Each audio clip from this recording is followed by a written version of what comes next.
Hey, hello dear students, and welcome again in this video. And in this video we are going to understand some examples of script arithmetic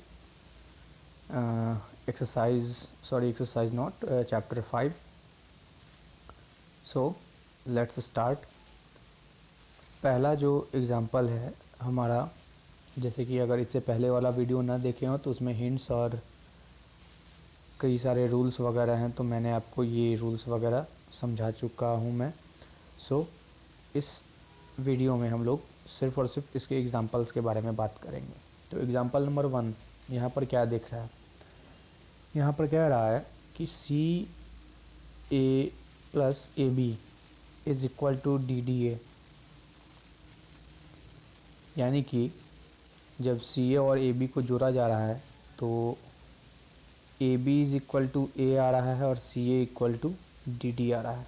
तो यहाँ पर solution in letters का क्या होगा, इस script अरिदम का अगर इसको अर्थमेटिक के रूप में करें तो इसका सॉल्यूशन पूछा जा रहा है। तो पहला बात, हिंट नंबर 1 के अनुसार आपको ये जो डी होगा ये क्या हो जाएगा, 1 होगा। अगर यह वीडियो आप देख रहे हैं और इससे पहले अगर वीडियो नहीं देखे हैं पहले वाला, तो आप जाकर, जिसमें मैंने हिंट्स के बारे में चर्चा किया है और बहुत सारे एग्जाम्पल नहीं, बहुत सारे हिंट के बारे में बतलाया है और रूल्स भी है, तो उस वीडियो को जाकर आप देखें, तब जाकर इस वीडियो करा कर देखें, तभी आप समझ पाएंगे, अदरवाइज़ आप समझ नहीं पाएंगे। तो हिंट नंबर 1 क्या था कि अगर कोई भी डिजिट, जैसे कि ए बी है, तो ए बी के लिए सॉल्यूशन ए आया, सी ए के लिए डी आया, लेकिन सी ए के लिए डी आया बट एक्स्ट्रा ये जो निकल रहा है डी, ठीक है, तो यह सीधा 1 हो जाएगा बाय हिंट नंबर 1, ठीक है। क्योंकि अगर किसी भी दो नंबर को जोड़ते हैं, जैसे कि दो हाईएस्ट डिजिट लेते हैं, जैसे कि 9 + 8, चूँकि, या फिर 9 + 9 ले लेते हैं, तो इन दोनों को हाईएस्ट को जब जोड़ते हैं, हाईएस्ट 2 डिजिट है, अगर हम 2 को जोड़ते हैं तो ज़्यादा से ज़्यादा कितना आएगा, 18 आएगा, इसमें कितना आएगा, 17 आएगा। कुछ भी आए, आपको गौर करना है कि लेफ़्ट मोस्ट जो डिजिट है 1 हमेशा रहता है, 17 या 18 में दोनों में क्या है, 1 है। तो इसीलिए d इज़ इक्वल टू क्या हो गया, यहाँ d इज़ इक्वल टू हो गया 1, तो ये भी d इज़ इक्वल टू 1 हो जाएगा, क्योंकि d दोनों जगह सेम है, तो इसलिए यह भी d इक्वल टू 1 हो जाएगा।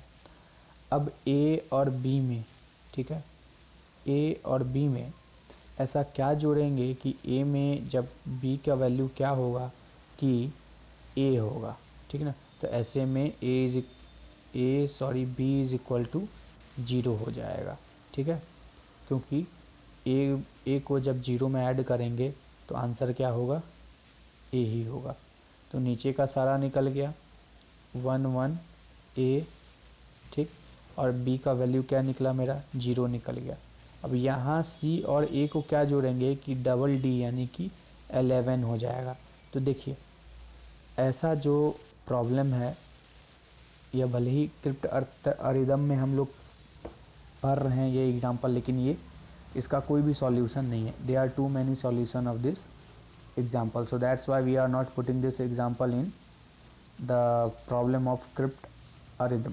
सो देखिए, इसका इतना सॉल्यूशन है, यानी वह c और a के जगह पर 7 4 भी हो सकता है, 4 7 भी हो सकता है, और 3 8 भी हो सकता है, 8 3 भी हो सकता है, 6 5 भी हो सकता है, 5 6 भी हो सकता है। यानी ऊपर नीचे करके ऐसे 2 डिजिट को आप वहाँ बैठा सकते हैं, अलग अलग डिजिट को, जो कि इस पूरे प्रॉब्लम में अलग अलग डिजिट जो यूज नहीं हुए हैं, उन अलग अलग डिजिट को आप वहाँ पर पुट कर सकते हैं, जिन दोनों का सम 11 है, ठीक है। इस बात को हमेशा आपको ध्यान में रखना है। बट कितना भी आप देख सकते हैं कि इस प्रॉब्लम का जो सॉल्यूशन है, इतना सॉल्यूशन है, सो इसलिए हम लोग इसे स्क्रिप्ट अरिदम में नहीं रखते हैं। ऐसा जो स्क्रिप्ट अरिथमेटिक का जो, यानी कि जो सॉल्यूशन होता है, वह हमारा सिर्फ एक एग्जैक्ट सॉल्यूशन होता है, 10 आंसर या 2 आंसर इस तरीक़ा से नहीं देता है, सिर्फ एक ही सॉल्यूशन होता है। चलिए now we are going to example number 2। हम लोग एग्जाम्पल नंबर 2 पर अब चलते हैं। जैसे कि देखिए ये ए बी है, सी ए है, ठीक है। इस कंडीशन में जब हम जोड़ते हैं तो ए डी सी आंसर आता है। तो पहला नंबर कि हम लोगों को पता है कि जब एक्स्ट्रा कोई एक लेफ़्ट मोस्ट डिजिट जो आता है तो वह क्या होता है, ज़्यादा से ज़्यादा 1 हो सकता है, 1 के अलावा कुछ नहीं, सिर्फ 1 ही होगा। तो ए इक्वल टू क्या हो गया, 1 हो गया। तो बाकी बात जो ए है वह भी क्या हो जाएगा, 1 ही हो जाएगा। हिंट्स समझे और उसके बाद इसे समझे। ए इक्वल टू 1, तो जहाँ जहाँ भी इस पूरे प्रॉब्लम में जहाँ भी ए है wherever it doesn't matter put the a is equal to 0 where it is needed, यानी जहाँ पर ज़रूरी है वहाँ पर a है और उस जगह पर हमेशा क्या हो जाएगा, 1 हो जाएगा। यहाँ पर हर जगह 1 हो जाएगा, यहाँ भी 1 हो जाएगा, यहाँ भी 1 हो जाएगा, ठीक है। तो आप देख सकते हैं यहाँ पर क्या है, सीधा मैं आपको इस प्रॉब्लम की ओर ले चलता हूँ। यहाँ क्या हो गया, यहाँ भी 1 है, यहाँ भी 1 है और यहाँ भी 1 हो गया, क्योंकि ऐसा रूल है, ठीक ना। क्योंकि एक लेटर पूरे प्रॉब्लम में एक नंबर एक डिजिट को रिप्रेजेंट करते हैं, यानी each letter of alphabet represent only 1 digit throughout the whole problem, यानी पूरा का पूरा प्रॉब्लम में सिर्फ सिंबल कोई एक हो या फिर अल्फ़ाबेट का कोई एक लेटर हो, उस पूरे प्रॉब्लम में एक लेटर, यानी अगर ए है, ए इज इक्वल टू 1, तो ए जहाँ जहाँ भी रहेगा उसका मतलब हो गया 1, ठीक है। तो इसी में यह आप देख सकते हैं कि ए जहाँ जहाँ भी है वहाँ हमने क्या कर दिया है, 1 कर दिया है, ठीक। अब बताइए बी में किस चीज़ को ऐड, यानी बी में 1 को ऐड करते हैं तो यहाँ आ गया सी, ठीक है। लेकिन आपको यहाँ पर ध्यान यह रखना है कि जब बी में 1 को ऐड करने पर क्या आता है, सी आता है, और 1 में सी को ऐड करने पर 2 डिजिट का नंबर आता है। ध्यान रखिए 1 को जब सी में ऐड करते हैं तो यहाँ 2 डिजिट का नंबर आ रहा है। 2 कौन सा डिजिट का नंबर आ रहा है, तो आप देख सकते हैं यहाँ 1 है, तो 1 में ऐसा क्या जोड़ेंगे कि 2 डिजिट का नंबर आए, तो सब ज़्यादा कम से कम 9 तो जोड़ना ही होगा, तब तो आएगा 10, ठीक है, तब तो आएगा 10। तो 10 का डी इक्वल टू यहाँ 0 होगा, ठीक है, तब 1 इज इक्वल टू आगे निकल के यहाँ कैरी करके आ जा रहा है, ठीक ना। इस चीज़ को यहाँ समझना है, गौर से सुनिएगा। चूँकि यहाँ पर एटलीस्ट हमें 9 रखना ही रखना होगा, क्योंकि हमें यहाँ पर 2 डिजिट का नंबर चाहिए, क्योंकि 1 यहाँ ऑलरेडी नंबर मेरा फिक्स है। तो 1 के साथ किस नंबर को जोड़ेंगे, तो यहाँ 10 या 10 से ऊपर कोई भी नंबर आएगा तो ऐसा 9 ही है सिर्फ। या अगर पहले से कोई कैरी होकर इधर आ रहा है तो ज़्यादा से ज़्यादा हम सी को 8 रख सकते थे, 8 1 9, तो डी क्या हो जाता, फिर भी 10 हो जाता, तो 10 क्या होता, 0 हो जाता। इसलिए यहाँ पर क्या होगा, 9 हो जाएगा, ठीक है। सी इक्वल टू क्या हो गया, 9 हो गया, एंड डी इक्वल टू क्या हो गया, 0 हो गया। तो यहाँ क्या हो गया, सी, यहाँ भी 9 हो जाएगा, क्योंकि थ्रू आउट प्रॉब्लम सेम रहता है। अब b + 1 इज इक्वल टू 9, तो b में क्या जोड़ें, b में 1 को जोड़ रहे हैं तो 9 आ रहा है। तो ऐसा कौन सा नंबर है जिसमें 1 जोड़ने पर 9 आता है, तो ऐसा सिर्फ एक ही नंबर है, 8। b में जब 1 जोड़ रहे हैं तो c आ रहा है, यानी 9 आ रहा है।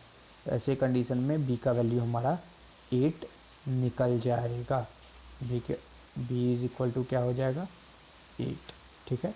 तो इसी तरीक़ा से क्रिप्ट अरिथमेटिक को हम लोग सॉल्व करते हैं, ठीक है। तो आप देख सकते हैं यहाँ पर जो भी मैंने बताया सारा आप यहाँ पर सॉल्यूशन दे चुका है। तो ऐसे करके हम लोग सॉल्व करेंगे। रूल्स हमेशा याद रखने हैं, हिंट्स को याद रखना है, ठीक। अगला जो प्रॉब्लम है उस प्रॉब्लम को पहले तो हम पढ़ते हैं। In the following problem, replace the letters of the English alphabet by digit. Two or more letters may have the same value to complete the procedure of division. यानी इस डिवीज़न में आपको कुछ लेटर्स दिए गए हैं अल्फ़ाबेट, जो कि किसी न किसी नंबर को रिप्रेजेंट कर रहे हैं, किसी न किसी डिजिट को रिप्रेजेंट कर रहे हैं. सो आपको उनका एग्जैक्ट वैल्यू पता करना है, और हर एक इसमें जो डिजिट यूज किए गए हैं, इसमें जो नंबर यूज किए गए हैं, हो सकता है कुछ ऐसे नंबर हो जिनका वैल्यू सेम आए, तो उस बात को आपको ध्यान में रखना है. चलिए पहले हम लोग देखते हैं. यहाँ पर अगर बात करें तो 9 है. ठीक, थोड़ा जूम कर लेता हूँ मैं, समझने में दिक्कत नहीं होगी आप लोगों को. मानकर चले यहाँ पर 9 है, यानी 9 आपका डिवीज़र है. तो 9 को जब 5 टाइम्स मल्टीप्लाई करते हैं, यानी 9 5 जार 45. ओके, सो डी और ई इज इक्वल टू क्या हो जाएगा, क्योंकि 9 से जब 5 में मल्टीप्लाई करते हैं तो घटाते जो हैं वह 45 ही घटाएंगे यहाँ से. तो डी इक्वल टू 4 हो जाएगा, ई इक्वल टू 5 हो जाएगा. इतना तो पता है, इतना तो पता चल गया हम लोगों को कि डी इज इक्वल टू 4 हो गया और ई इक्वल टू 5 हो गया, क्योंकि जो भी हम लिखते हैं उसे हम घटाना पड़ता है. ठीक है, सब्ट्रैक्ट करना पड़ता है. अब बताइए कि 4a क्या है हमारा. 4a माइनवेंड है. माइनवेंड यानी कि जिसमें से हम घटा रहे हैं, और सब्ट्राहेंड यानी जिसमें से जिसको हम घटा रहे हैं. तो डी का तो वैल्यू हमें पता चलेगा कि डी इज इक्वल टू हो गया 45, और ए 4a है. तो जब 4a को डी में से घटा 4a में से डी को जब यहाँ पर हम लोग घटा रहे हैं या सब्ट्रैक्ट करने के लिए कह रहे हैं, तो ऐसे कंडीशन में ए ई को जब घटा रहे हैं तो 3 आ रहा है. ठीक है, तो ई की जगह जब 5 है और डी और 4 ये पूरा ख़त्म हो जा रहा है, यानी कुछ भी नहीं बच रहा है. तो ऐसे कंडीशन में 4 कौन सा ऐसा नंबर होगा जिसमें से 5 को घटाएंगे तो 3 आएगा. तो इसलिए ए इज इक्वल टू क्या होगा, 8 हो जाएगा, क्योंकि 8 में से 5 को घटाएंगे तो यहाँ 3 होगा. ठीक है, तो ए इज इक्वल टू 8 आप लोग को याद रखना है. उसी के साथ साथ अब आपको यह ध्यान रखना है कि 9 into C is equal to 3f, और इसको घटाया भी जा रहा है तो 0 आ रहा है.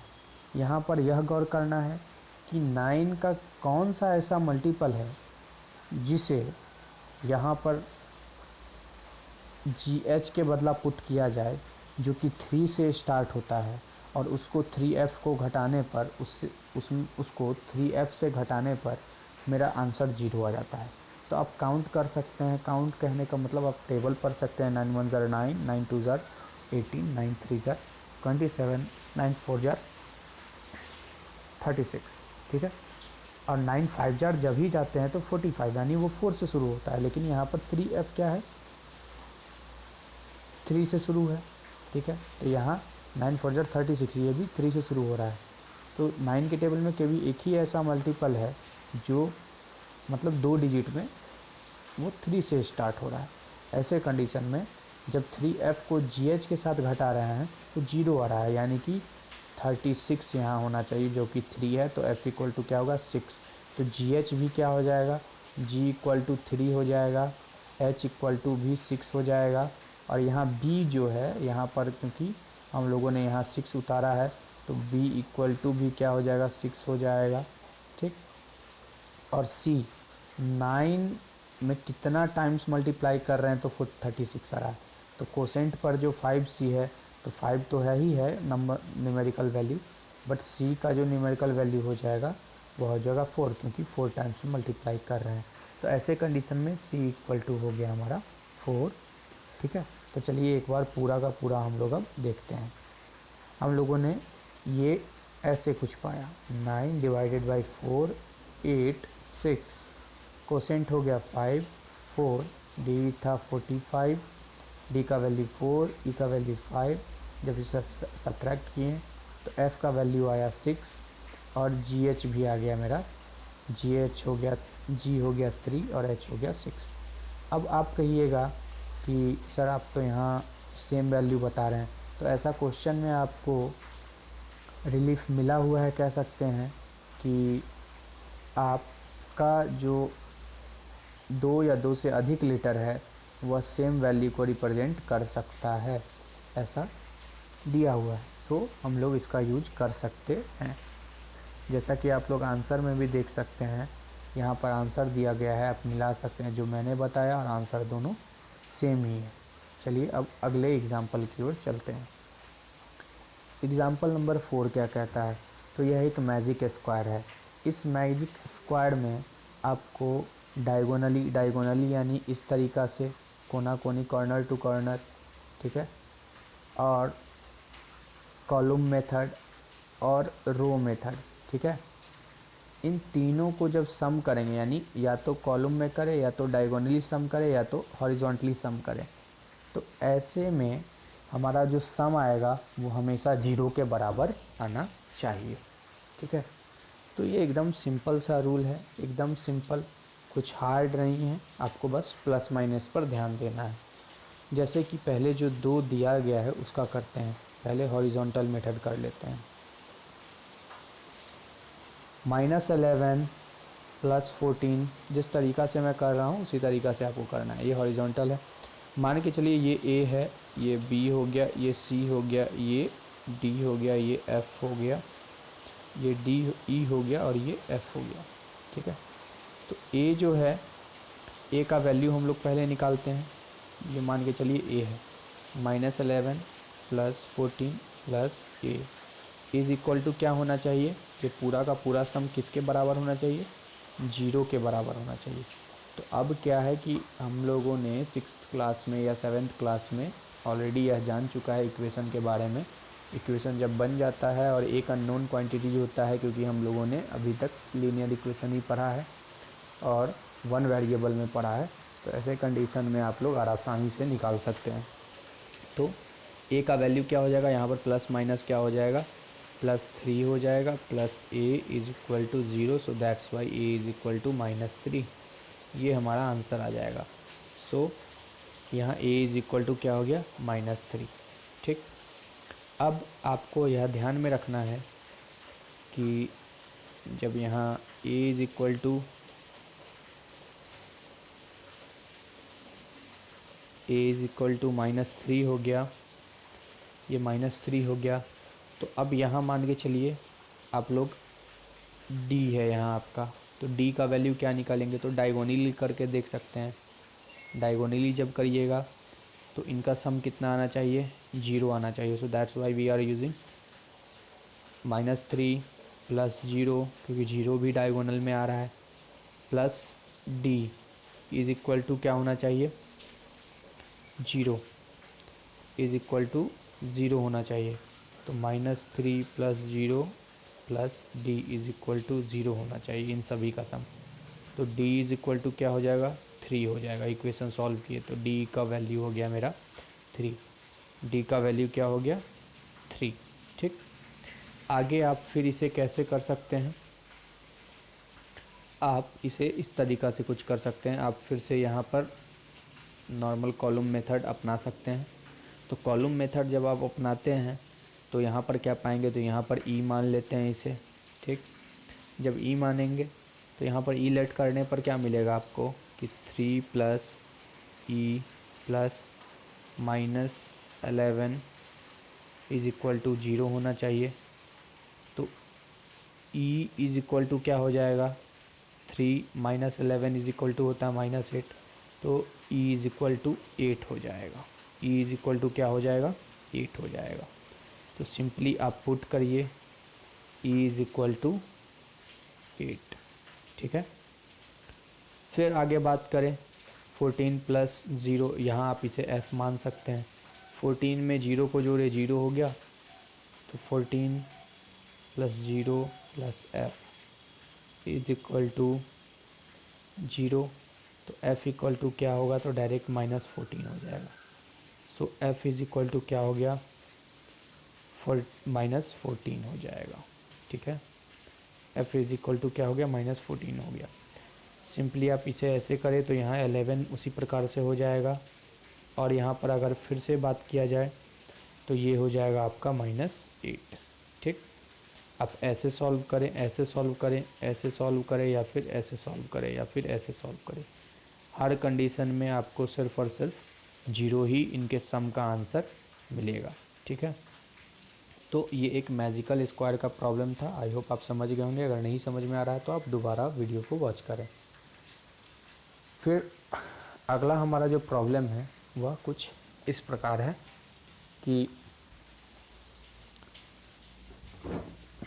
ये आपके लिए न्यू टॉपिक है, तो आपको अगर एक बार में दिक्कत हो रही है समझने में तो आप इसे दोबारा वॉच करें ताकि बेहतर ढंग से आप इसे समझ पाएँ, क्योंकि क्रिप्टो अर्थमेटिक एक नया टॉपिक है जो कि सिलेबस में ऐड किया गया है और यह काफ़ी अच्छा है।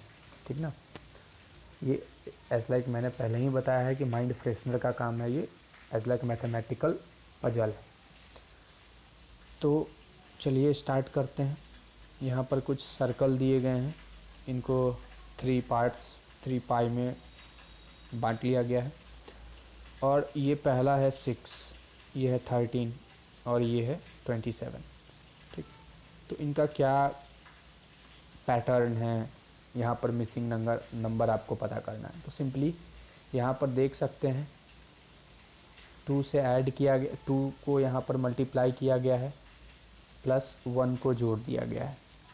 ठीक, यहाँ पर अगला कंसेक्यूटिव इवन नंबर से मल्टीप्लाई किया गया, यानी अगला 2 के बाद अगला कंसेक्यूटिव इवन नंबर क्या है 4, 6 4 जा 27। और अगला कंसेक्यूटिव ऑड नंबर क्या है तो 3, तो उनके साथ क्या कर दिया गया है, जोड़ दिया गया है। यानी कंसेक्यूटिव इवन से यहाँ मल्टीप्लाई किया गया दोनों में, कंसेक्यूटिव इवन से, और कंसेक्यूटिव ऑड नंबर को जोड़ दिया गया, यानी यहाँ 1 जोड़ा गया तो यहाँ 3 जोड़ा गया। आप गौर से कर सकते हैं 6 2 जा 12 प्लस 1 13 एंड 6 4 जा 24 प्लस 3 27।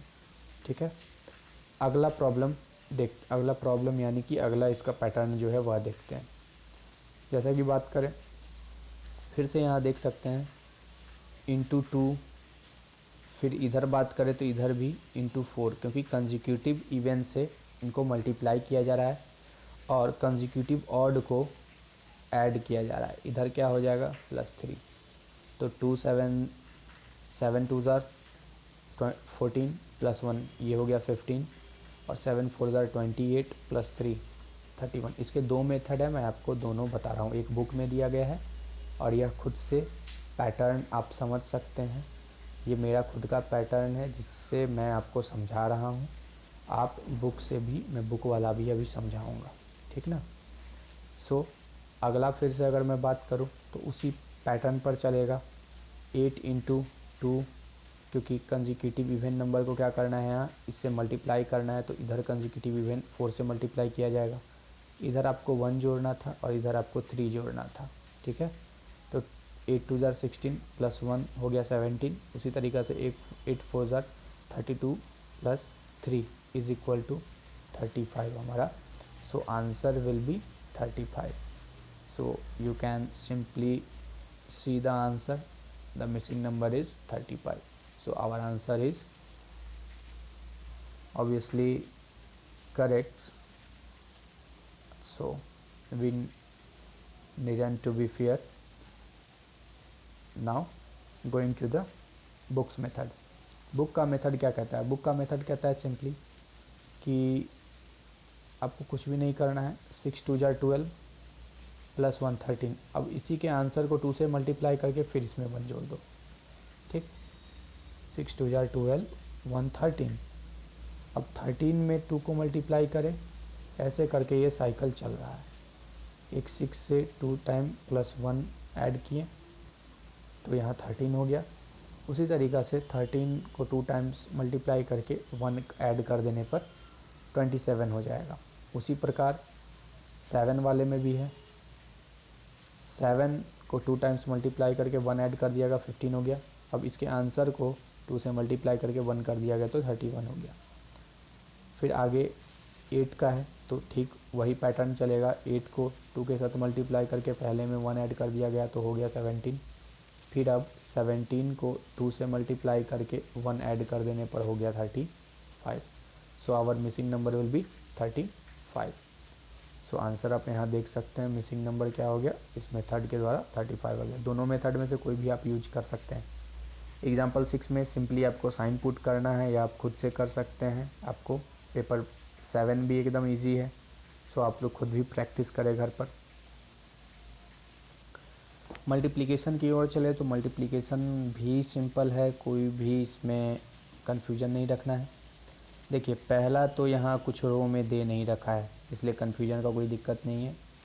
अगले तरफ चलते हैं, अगले तरफ यानी अगले रो में चलते हैं कि क्या दे रखा है। अगले रो में कुछ नंबर्स दे रखे हैं 2 ब्लैंक 3 इस तरीक़ा से। तो आप इससे मल्टीप्लाई करते हैं तब 2 आ रहा है, यानी 7 के टेबल में कौन सा ऐसा मल्टीप्लायर है यानी मल्टीपल है जिसके यूनिट डिजिट पर 2 आता है। तो 7 का टेबल जब पढ़ेंगे तो 6 टाइम में जब लगता है 7 × 6 होता है तो जाकर 42 आप पाएंगे। तो 2 तभी आता है। तो ऐसे में ये हो गया हमारा 2, यानी कि 6 टाइम यहाँ लग रहा है, तो यहाँ बैठा देंगे 6।